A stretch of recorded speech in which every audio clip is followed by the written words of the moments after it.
stopped eating for just long enough to answer him. No place to be. He scratched his chin as I shoveled food into my face. Good food. Magically delicious food. The broth was tomatoey, but I tasted celery and onions and, potatoes. How old are you, kid? I glared at him a little. Not a kid. 15. He grinned at me. Is that so? My apologies, young lady. Not a girl. He laughed and shook his head. Whatever you say, Casey. How the hell had he known I was a girl? I'd tucked all my hair into a baseball cap, and I was wearing every t-shirt I owned under a hooded sweatshirt and a denim jacket. I was in disguise, damn it. You need a place to stay? I shrugged. I didn't want to seem too eager, but I would have killed for a place to stay. After a handful of days on the run, I'd realized finding a safe place to sleep was next to impossible.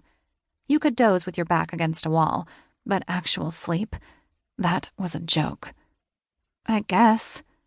Well, I got a spare bedroom in the back. I looked at him, desperate to believe he was just a nice, big, tattoo-covered man. What's the catch? No catch. Don't like charity. Don't need it. Fair enough. I got plenty of work for an enterprising young lady such as yourself. I nodded. I didn't bother telling him I was a boy again. The jig was up. Deal. He smiled at me as I held out my hand and shook it. Deal. I finished my stew and he gave me another bowl, and then another. He fed me until I was warm again, until I was so full I was afraid I might burst. He gave me a place to sleep with a lock on the door and a set of clean clothes that were way too big.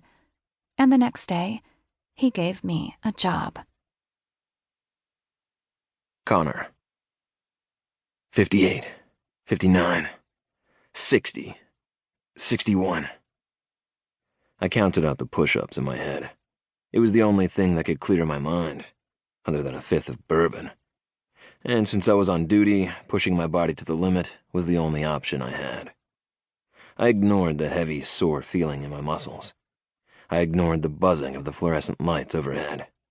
I ignored the steady stream of guys coming and going from the locker room. Most of all, I ignored the sting of my sweat as it slinked past the still tender bullet wound in my side. The one that had taken a harmless chunk out of me, but hit someone else.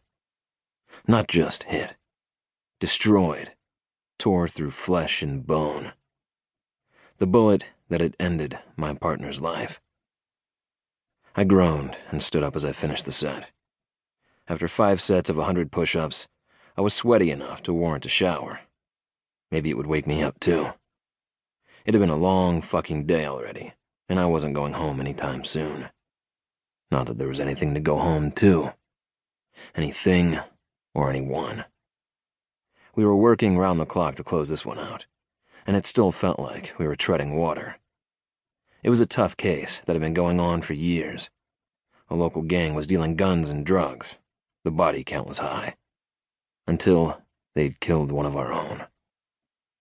Gang crime was nothing new, but since my partner had been killed in the line of duty, it was personal for every federal agent on the East Coast.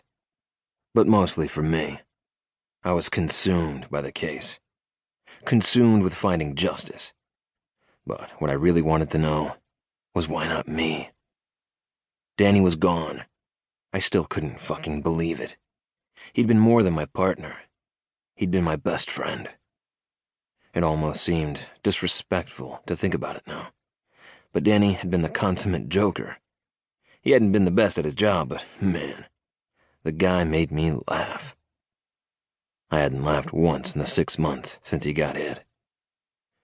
We'd been partnered together for years. Where I was dark, he was light. Where he had off-the-wall ideas, I did everything by the numbers. Where he had a high tolerance for paperwork, I had a photographic memory and an uncanny sense for catching killers and scum of every kind. Where he was charming, I scared the living hell out of people. They called me the shark because I always smelled blood in the water. And I was getting that feeling tonight. It had me on edge. That and the 9